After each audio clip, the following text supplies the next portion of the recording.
بسم اللہ الرحمن الرحیم۔ السلام علیکم ورحمۃ اللہ وبرکاتہ۔ چند دنوں کی یلغار کے بعد محمد بن قاسم اور زبیر ایک صبح دمشق سے چند کوس کے فاصلے پر ایک چھوٹی سی بستی سے باہر فوجی چوکی پر اترے۔ محمد بن قاسم نے چوکی کے افسر کو حجاج بن یوسف کا خط دکھایا اور تازہ دم گھوڑا تیار کرنے اور کھانا لانے کا حکم دیا۔ افسر نے جواب دیا، کھانا حاضر ہے، لیکن آج گھوڑے شاید آپ کو نہ مل سکیں، ہمارے پاس اس وقت صرف 5 گھوڑے ہیں۔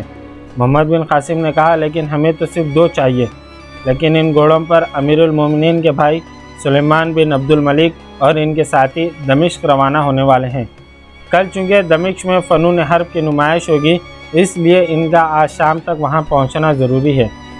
میں نہ والی بصرہ کے حکم سے سرتابی کر سکتا ہوں اور نہ امیر المومنین کے بھائی کو ناراض کرنے کی جرات کر سکتا ہوں۔ آپ جانتے ہیں کہ وہ بہت سخت آدمی ہیں۔ وہ کہاں ہیں؟ وہ اندر آرام فرما رہے ہیں، غالباً دوپہر کے بعد یہاں سے روانہ ہوں گے۔ اگر آپ کا کام بہت ضروری ہے تو ان سے اجازت لے لیجئے، دوپہر تک ان کے گھوڑے تازہ دم ہو جائیں گے۔ ویسے بھی کوئی بڑی منزل طے کر کے نہیں آئے ہیں، آپ کھانا کھا کر ان سے پوچھ لیں۔ بذات خود میں آپ کو منع نہیں کرتا، آپ لے جائیں تو آپ کی مرضی، لیکن ہماری شامت آ جائے گی۔ زبیر اور محمد بن قاسم نے ایک درخت کے نیچے بیٹھ کر کھانا کھایا اور محمد بن قاسم اندر جانے کے ارادے سے اٹھا، لیکن زبیر نے کہا، کیا یہ ضروری ہے کہ ہم سلیمان کی اجازت حاصل کریں؟ یہ گھوڑے صرف فوجی ضروریات کے لیے یہاں رکھے گئے ہیں، اور سلیمان سیر و تفریح کے لیے دمشق جا رہا ہے، اسے فوجی معاملات میں رکاوٹ پیدا کرنے کا حق نہیں دیا جا سکتا۔ گھوڑے استبل میں تیار کھڑے ہیں۔ شہزادہ سلیمان دوپہر تک آرام فرمائے گا، اس کے بعد کچھ دیر آئینے سامنے رکھ کر اپنے قادموں سے اپنی خوبصورت کی تعریف سنے گا، اس کے بعد اپنے اشعار کی داد لے گا، پھر اپنی نیزہ بازی اور شہ سواری کی تعریف سنے گا۔ اس کے بعد ممکن ہے کہ شام کے وقت سپاہیوں کو حکم دے کہ گھوڑوں کی زینے اتار دو، ہم صبح جائیں گے۔ محمد بن قاسم نے ہنستے ہوئے کہا، معلوم ہوتا ہے آپ سلیمان بن عبد الملک کے متعلق بہت کچھ جانتے ہیں۔ ہاں، میں اسے اچھی طرح جانتا ہوں۔ عالم اسلام میں شاید اس سے زیادہ مغرور اور خود پسند آدمی کوئی نہ ہو، اس لیے میں یہ کہتا ہوں کہ مجھے اس سے اچھے جواب کی امید نہیں۔ محمد بن قاسم نے جواب دیا، مجھے صرف یہ خیال ہے کہ ہمارے چلے جانے کے بعد چوکی کے سپاہیوں کی شامت آ جائے گی، اس لیے اس سے پوچھ لینے میں کوئی حرج نہیں، آپ کی مرضی، لیکن آپ پوچھنے جائیں اور میں اتنی دیر میں استبل سے 2 گھوڑے کھول کر لاتا ہوں۔ محمد بن قاسم نے دروازہ کھول کر اندر جھانکا۔ سلیمان اپنے ساتھیوں کے درمیان دیوار سے ٹیک لگا بیٹھا تھا، 2 خادم اس کے پاؤں دبا رہے تھے۔ محمد بن قاسم السلام علیکم کہہ کر اندر داخل ہوا۔ سلیمان نے بے پرواہی سے اس کے سلام کا جواب دیتے ہوئے پوچھا، تم کون ہو؟ کیا چاہتے ہو؟ محمد بن قاسم نے اس کی ترش کلامی سے لاپرواہی ظاہر کرتے ہوئے کہا، معاف کیجیے، میں آپ کے آرام میں مخل ہوا۔ میں آپ کو یہ بتانے آیا تھا کہ میں دمشق میں ایک ضروری پیغام لے جا رہا ہوں۔ جاؤ، ہم نے کب روکا تمہیں؟ سلیمان کے ساتھیوں نے اس پر قہقہ لگایا، لیکن محمد بن قاسم نے اپنی سنجیدگی کو برقرار رکھتے ہوئے کہا، ہمارے گھوڑے بہت تھک چکے ہیں اور میں اس چوکی سے تازہ دم گھوڑے لے جا رہا ہوں۔ اس کے لیے مجھے آپ کی اجازت کی ضرورت تو نہ تھی، لیکن میں نے اس خیال سے آپ کی ملاقات ضروری سمجھی کہ آپ خواہ مخواہ چوکی کے سپاہیوں کو برا بلا نہ کہیں۔ سلیمان نے ذرا اکڑ کر بیٹھتے ہوئے کہا، اگر تمہارے گھوڑے تھکے ہوئے ہیں تو تم پیدل جا سکتے ہو۔ محمد بن قاسم نے جواب دیا، ایک سپاہی کے لیے پیدل چلنا باعث اعار نہیں، لیکن میں بہت جلد دمشق پہنچنا چاہتا ہوں۔ تو تم سپاہی ہو، تمہارے نیام میں لکڑی کی تلوار ہے یا لوہے کی؟ سلیمان کے ساتھیوں نے پھر ایک قہقہ لگایا۔ محمد بن قاسم نے پھر اطمینان سے جواب دیا، اگر بازوؤں میں طاقت ہو تو لکڑی سے بھی لوہے کا کام لیا جا سکتا ہے، لیکن میں آپ کو یقین دلاتا ہوں کہ میری تلوار بھی لوہے کی ہے اور مجھے اپنے بازوؤں پر بھی بھروسہ ہے۔ سلیمان نے اپنے ایک ساتھی کی طرف دیکھتے ہوئے کہا، صالح، یہ لڑکا باتوں کا کافی ہوشیار معلوم ہوتا ہے، ذرا اٹھو، میں اس کے سپاہیانہ جوہر دیکھنا چاہتا ہوں۔ ایک گندمی رنگ کا قوی ہیکل شخص فوراً اٹھا اور نیام سے تلوار نکال کر آگے بڑھا۔ محمد بن قاسم نے کہا، میں راہ چلتوں کے سامنے اپنے سپاہیانہ صلاحیتوں کی نمائش کرنے کا عادی نہیں، اور نہ میرے پاس اتنا وقت ہے، اور اگر وقت ہوتا تو میں کرائے پر خیخہ لگانے والوں سے دل لگی کرنا ایک سپاہی کے لیے باعث یار سمجھتا ہوں۔ محمد بن قاسم یہ کہہ کر باہر نکل آیا، لیکن صالح نے آگے بڑھ کر تلوار کی نوک سامنے رکھتے ہوئے اس کا راستہ روک لیا اور کہا، بیوقوف، اگر تمہاری عمر 2-4 سال اور زیادہ ہوتی تو میں تمہیں بتاتا کہ کرائے پر خیخہ لگانے والے کسے کہتے ہیں۔ سامنے زبیر ایک گھوڑے پر سوار ہو کر دوسرے گھوڑے کی لگام تھامے ہوئے تھا۔ سلیمان نے باہر نکل کر کہا، اسے جانے دو، یہ بیچارہ خدا جانے کہاں سے تلوار اٹھا لایا ہے، لیکن وہ کون ہے؟ اس نے زبیر کی طرف اشارہ کرتے ہوئے کہا، اسے روکو۔ صالح زبیر کی طرف متوجہ ہوا، لیکن آنکھ جھپکنے میں محمد بن قاسم کی تلوار نیام سے باہر آ چکی تھی۔ اس نے کہا، معلوم ہوتا ہے کہ ایام جاہلیت کے عرب اب بھی اس دنیا میں موجود ہے، لیکن تم ہمیں نہیں روک سکتے۔ صالح تلوار کی نوک اس کے سینے کی طرف بڑھاتے ہوئے چلایا، اگر تمہاری زبان سے ایک اور لفظ نکلا تو میری تلوار خون میں نہائے بغیر نیام میں۔ لیکن اس کا فقرہ پورا ہونے سے پہلے محمد بن قاسم کی تلوار کی جنبش سے ہوا میں ایک سنسناہٹ اور پھر تلواروں کے ٹکرانے سے جھنکار پیدا ہوئی، اور اس کے ساتھ اس صالح کی تلوار اس کے ہاتھ سے چھوٹ کر 10 قدم دور جا پڑی۔ وہ حیرت اور ندامت اور پریشانی کی حالت میں اپنے ساتھیوں اور اس کے ساتھی دم بخود ہو کر محمد بن قاسم کی طرف دیکھ رہے تھے۔ سلیمان نے اپنے ساتھی کی بے بسی کو دیکھ کر زور سے خیخہ لگایا، لیکن محمد بن قاسم کو گھوڑے پر سوار ہوتا دیکھ کر خیخے کی آواز اس کے گلے میں اٹک گئی اور اس نے چلا کر کہا، ٹھہرو۔ محمد بن قاسم نے گھوڑے کی لگام موڑتے ہوئے اس کی طرف دیکھا اور کہا، آپ کا ساتھی بہادر ہے لیکن تلوار پکڑنا نہیں جانتا۔ میرا مشورہ ہے کہ اپنے ساتھیوں کو دمشق کے نمائش میں لے جانے سے پہلے کسی سپاہی کے سپرد کر دیں۔ یہ کہہ کر محمد بن قاسم نے اپنے گھوڑے کو ایڑ لگائی اور دونوں آنکھ کی آنکھ میں درختوں کے پیچھے غائب ہو گئے۔ صالح غصے سے ہونٹ کاٹتا ہوا استبل کی طرف بھاگا۔ سلیمان نے کہا، بس اب رہنے دو، تم ان کا کچھ نہیں بگاڑ سکتے۔ ایک نوجوان لڑکا ہم سب کو منہ چڑا کر نکل گیا۔